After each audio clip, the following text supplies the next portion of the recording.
तो आजकल का ट्रेंड चल रहा है एंटरप्रेन्योरशिप का।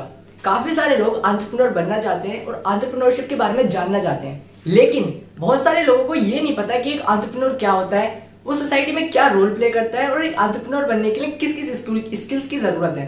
सो आज की इस वीडियो में हम आपको बताएंगे कि आप कैसे एंटरप्रेन्योर बन सकते हो, आपको कौन कौन सी स्किल्स की जरूरत है एक एंटरप्रेन्योर बनने के लिए और भी बहुत कुछ।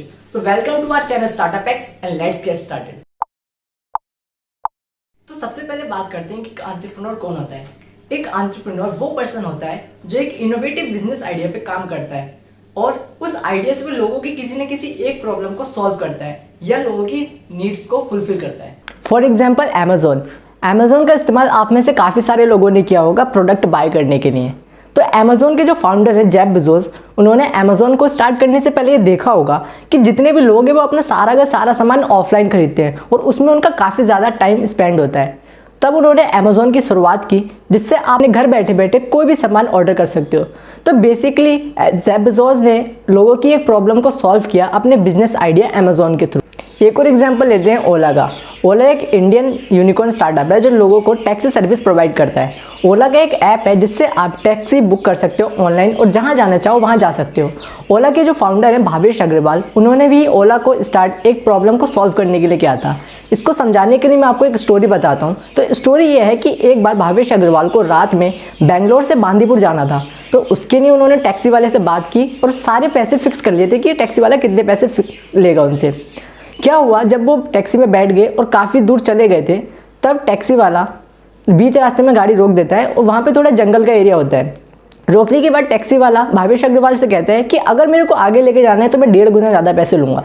और भावेश अग्रवाल ने पैसे देने से मना कर दिया और क्या हुआ, टैक्सी वाला माना नहीं और भावेश अग्रवाल भी ज़्यादा पैसे के लिए राज़ी नहीं हुए और टैक्सी वाला चला गया और भावेश अग्रवाल को वहाँ से पैदल आना पड़ा। तब उन्होंने सोचा कि जितने भी टैक्सी वाले हैं ये बहुत ज़्यादा बदतमीजी करते हैं और जब चाहें अपने पैसों को बढ़ा सकते हैं और घटा भी सकते हैं। तो इससे बचने के लिए उन्होंने ओला कंपनी को स्टार्ट किया और ओला कैब जिसका उन्होंने नाम रखा और आगे जाके वो ओला बनी। जितने भी एंटरप्रेन्योर्स होते हैं वो अपने बिजनेस आइडिया स्टार्टअप आइडिया के थ्रू लोगों की प्रॉब्लम को सॉल्व करते हैं। जैसा कि हमने अभी आपको अमेजोन और ओला का एग्जाम्पल दिया था।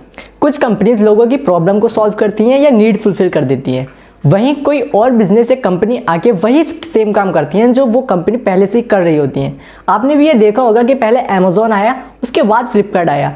एयरटेल, आइडिया और वोडाफोन तो पहले से ही थे, लेकिन उसके बावजूद भी जियो आया। तो ऐसा हो क्यों रहा है, मैं आपको बताता हूँ। जैसे कि पहले एयरटेल, आइडिया और वोडाफोन कंपनीज थी जो लोगों को प्रॉब्लम तो सॉल्व कर रही थी उनको इंटरनेट सर्विस और कॉलिंग सर्विस प्रोवाइड करके, लेकिन वो काफ़ी ज़्यादा एक्सपेंसिव थी और काफ़ी सारे लोग उसे अफोर्ड नहीं कर पा रहे थे।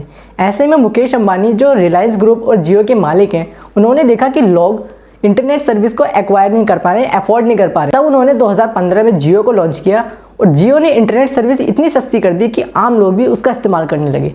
सो काफ़ी कंपनीज ऐसी भी होती हैं जो लोगों की प्रॉब्लम तो सॉल्व कर देती हैं, लेकिन इस प्रॉब्लम के अंदर आने वाली जो प्रॉब्लम्स होती हैं उसे नहीं सॉल्व कर पाती हैं, जिसकी वजह से दूसरी कंपनीज आती हैं उस प्रॉब्लम को सॉल्व करने के लिए जो पहली वाली कंपनीज नहीं कर पाती हैं। विजय शेखर शर्मा जो पेटीएम के CEO हैं, एक बिलियनर हैं और एक एंटरप्रेन्योर हैं। इन्होंने पेटीएम को बनाया जिसकी हेल्प से आप मनी ट्रांसफर कर सकते हो, ऑनलाइन ट्रांजैक्शन कर सकते हो ऑनलाइन अपने मोबाइल के थ्रू। पर पेटीएम से पहले पेपाल जो एक अमेरिकन कंपनी है उसने भी इस काम को स्टार्ट कर दिया था। पर फिर भी विजय शेखर शर्मा ने पेटीएम को क्यों स्टार्ट किया? पेपाल ने तो लोगों की प्रॉब्लम को सॉल्व कर दिया था, पर फिर भी पेटीएम को क्यों स्टार्ट किया गया?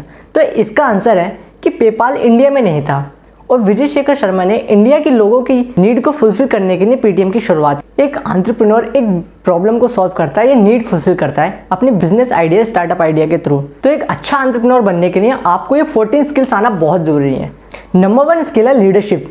एक एंटरप्रेन्योर को अपनी टीम को लीड करना होता है और इसकी वजह से ये बहुत ज़रूरी है कि एक एंटरप्रेन्योर के अंदर लीडरशिप स्किल हो। नंबर 2 स्किल है कम्युनिकेशन स्किल।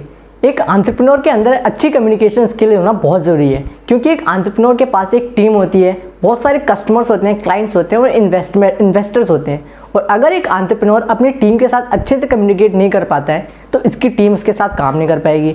अपने क्लाइंट्स और अपने कस्टमर्स के साथ अच्छे से कम्युनिकेट नहीं कर पाता है तो उसके क्लाइंट्स और कस्टमर्स भाग जाएंगे। और अगर वो अपने इन्वेस्टर्स के साथ अच्छे से कम्युनिकेट नहीं कर पाता है तो उसको इन्वेस्टमेंट नहीं मिल पाएगी। नंबर 3 स्किल है इमोशनल इंटेलिजेंस। इमोशनल इंटेलिजेंस एक ऐसी स्किल है जिसकी हेल्प से हम अपने इमोशन को कंट्रोल कर सकते हैं। आपको पता है इंसान एक इमोशनल क्रिएचर है।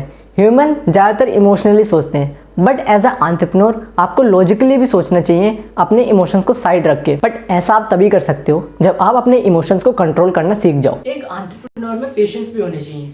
पेशेंस का मतलब होता है सब्र रखना, क्योंकि काफी बार ऐसा होता है कि एंटरप्रेन्योर्स को स्टार्टिंग में रिजल्ट्स नहीं मिलते हैं और उस टाइम पे ज्यादातर लोग गिव अप कर देते हैं। लेकिन आपको गिव अप नहीं करना है, आपको कोशिश करते रहना है और एक न एक दिन आपको जरूर रिजल्ट मिलेंगे। नंबर 5 स्किल है हार्ड वर्क विद डेडिकेशन। एक एंटरप्रेन्योर को बहुत ज्यादा हार्ड वर्क करना पड़ता है। वैसे तो हर किसी को हार्ड वर्क करना पड़ता है, फिर चाहे वो एंटरप्रेन्योर हो या ना हो, पर एक एंटरप्रेन्योर को कुछ ज्यादा ही हार्ड वर्क करना पड़ता है, क्योंकि स्टार्टिंग में जब वो अपनी कंपनी खोलता है या अपना स्टार्टअप खोलता है तो उसके पास इतने ज्यादा पैसे नहीं होते कि वो लोगों को हायर कर सके वर्क करने के लिए और एक अच्छी टीम बना सके। तो उसको अकेले ही अपने पार्टनर्स के साथ मिलकर सारा काम अकेले करना पड़ता है और पूरे बिजनेस को रन करना होता है। नंबर 6 है टाइम मैनेजमेंट। जैसे कि अभी हमने आपको बताया कि एंटरप्रेन्योर को बहुत ज्यादा हार्ड वर्क करना पड़ता है, तो इसलिए जरूरी है कि वो अपना टाइम मैनेज भी करे। तो एक एंटरप्रेन्योर के अंदर टाइम मैनेजमेंट स्किल का होना भी बहुत जरूरी है। नंबर 7 स्किल है रिस्क टेकिंग एबिलिटी। एक एंटरप्रेन्योर के अंदर रिस्क टेकिंग एबिलिटी या रिस्क टेकिंग स्किल जरूर होती है, क्योंकि एक एंटरप्रेन्योर कैलकुलेटेड रिस्क लेते हैं। ऐसा नहीं है कि वो कोई सा भी रिस्क ले लें, वो सिर्फ कैलकुलेटेड रिस्क लेते हैं। नंबर 8 स्किल है सेल्फ कॉन्फिडेंट। एक एंटरप्रेन्योर हमेशा सेल्फ कॉन्फिडेंट रहता है और उसको सेल्फ कॉन्फिडेंट रहना भी चाहिए, क्योंकि अगर वो खुद ही अपने बिजनेस के लिए, अपने स्टार्टअप के लिए, अपने प्रोडक्ट के लिए सेल्फ कॉन्फिडेंट नहीं रहेगा तो बाकी के लोग कैसे रहेंगे। नंबर 9 जो स्किल है उसका नाम है डिसीजन मेकिंग स्किल। एक एंटरप्रेन्योर जैसा हमने अभी आपको बताया कि अपनी टीम को लीड करता है, अपने बिजनेस को लीड करता है, तो उसको काफी सारे डिसीजंस भी लेने पड़ते हैं। तो ये बहुत जरूरी है कि एक एंटरप्रेन्योर के अंदर डिसीजन मेकिंग स्किल भी हो। नंबर 10 स्किल है लर्निंग एटीट्यूड। एक एंटरप्रेन्योर का हमेशा लर्निंग एटीट्यूड होता है, वो हमेशा कुछ सीखना चाहता है, फिर चाहे वो उसकी गलतियों से हो या उसके एक्सपीरियंस से। नंबर 11 स्किल है ability to never give up. एक एंटरप्रेन्योर्स को काफी सारी फेलियर्स का सामना करना पड़ता है, काफी सारे प्रॉब्लम्स का सामना करना पड़ता है, लेकिन फिर भी वो कभी हार नहीं मानता। नंबर 12 स्किल है पॉजिटिव माइंडसेट। एक एंटरप्रेन्योर का हमेशा पॉजिटिव माइंडसेट रहता है और इसके काफी सारे फायदे भी हैं। नंबर 13 स्किल है लेजर शार्प फोकस। एक एंटरप्रेन्योर का फोकस काफी ज्यादा शार्प होता है और अपने गोल्स के ऊपर होता है, अपने विजन के ऊपर होता है। नंबर 14 स्किल है पब्लिक स्पीकिंग। एक एंटरप्रेन्योर को काफी बार पब्लिक स्पीकिंग करनी पड़ती है, तो ये स्किल भी आपके अंदर होनी चाहिए अगर आप एक ग्रेट एंटरप्रेन्योर बनना चाहते हो। तो अब बात करते हैं कि एक एंटरप्रेन्योर का क्या रोल होता है। नंबर 1, एंटरप्रेन्योर बहुत ज्यादा डेवलप करता है सोसाइटी को, क्योंकि एंटरप्रेन्योर्स अपनी कंपनीज खोलता है और फैक्ट्रीज लगाता है, और जिस एरिया में अपनी कंपनीज और फैक्ट्रीज लगाता है वो एरिया काफी ज्यादा डेवलप होने लग जाता है, क्योंकि उस एरिया का फुटफॉल बढ़ने लग जाता है और उस एरिया की इकोनॉमी भी बढ़ने लग जाती है। नंबर 2 है, जैसे कि अभी हमने आपको बताया कि एंटरप्रेन्योर्स अपनी कंपनीज खोलते हैं, अपनी फैक्ट्रीज खोलते हैं, और उन फैक्ट्रीज और कंपनीज में काम करने के लिए वर्कर्स भी चाहिए। तो बेसिकली अगर देखा जाए तो एंटरप्रेन्योर्स लोगों के लिए जॉब्स भी क्रिएट करता है और लोगों को जॉब्स मिलती भी हैं। नंबर 3 है, एक एंटरप्रेन्योर फाइनेंशियली भी ग्रो करता है अपनी कंट्री को, क्योंकि एंटरप्रेन्योर्स टैक्सेस पे करते हैं गवर्नमेंट को, जिससे कि कंट्री की इकोनॉमिकली भी ग्रोथ होती है और एक एंटरप्रेन्योर कंट्री की जीडीपी को भी ग्रो करता है। तो अब बात करते हैं कुछ मिथ्स के बारे में जो लोगों के दिमाग में रहती हैं एंटरप्रेन्योरशिप को लेके और बिजनेस को लेके। मिथ्स का मतलब होता है गलत फहमी। Number 1, it is easy. लोगों को लगता है कि एक एंटरप्रेन्योर बनना बहुत ज्यादा ईजी है, पर ये बिल्कुल ही गलत है। एक एंटरप्रेन्योर को काफी ज्यादा हार्डवर्क करना पड़ता है, वो भी कंसिस्टेंसी के साथ। नंबर 2 मिथ है huge amount of money to start a business. लोगों को लगता है कि उन्हें लाखों करोड़ों रुपए चाहिए एक बिजनेस स्टार्ट करने के लिए, बट ये बिल्कुल ही गलत है। अगर आप चाहें तो इनिशियल स्टेज में बहुत कम पैसों के साथ भी अपना बिजनेस स्टार्ट कर सकते हैं। नंबर 3 मिथ है ग्रेट आइडिया। लोगों को लगता है कि उन्हें एक ग्रेट आइडिया चाहिए, एक यूनिक आइडिया चाहिए बिजनेस या अपने स्टार्टअप को स्टार्ट करने के लिए, बट ऐसा नहीं है। आप चाहें तो एक नॉर्मल से स्टार्टअप आइडिया के साथ भी अपने बिजनेस से अपने स्टार्टअप स्टार्ट कर सकते हो, बट कंडीशन ये है कि आपका आइडिया से लोगों की कोई ना कोई प्रॉब्लम सॉल्व होनी चाहिए। नंबर 4 मिथ है it is not a good career option.